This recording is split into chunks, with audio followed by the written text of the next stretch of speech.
In 1692, a small American town called Salem became the stage for one of the most bizarre and cruel acts of mass madness in human history. In just 1 year, 200 people were accused of witchcraft and 20 were executed. Did they really see the devil? It began during an ordinary winter. Young girls, including the minister's daughter, suddenly began twisting their bodies, screaming, and speaking in strange tongues. When the doctor found no cause, he left them with one sentence: "This is the work of the devil." From that moment, the gates of hell opened. The girls began pointing fingers at the townspeople one by one, accusing them of being witches. Lifelong neighbors were turned into servants of the devil overnight and thrown into prison. With no evidence other than the girls' vivid hallucinations, the trials moved forward. Why did an entire town suddenly go blind and join in this madness? Modern scientists and historians have uncovered some terrifying hypotheses. The first is the curse of rye bread. The main food source in Salem at the time was rye grain.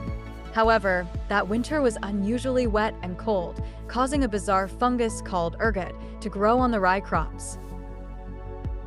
What happens when humans consume this ergot fungus? It triggers symptoms highly similar to the powerful hallucinogen LSD: burning skin pain, violent seizures, and terrifying visions. Scientific analysis suggests the girls weren't acting. They ate contaminated bread and shared a mass hallucination. Yet, historical records reveal a much darker truth that cannot be explained by mere scientific poisoning alone. When analyzing the list of people accused and executed as witches, a deeply unsettling pattern emerged.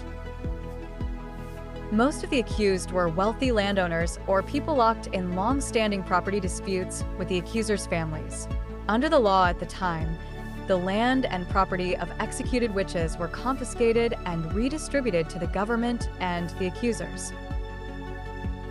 In the end, behind the mask of religious fervor lay a corrupted human greed, slaughtering neighbors under the guise of witchcraft, just to legally steal their land and wealth.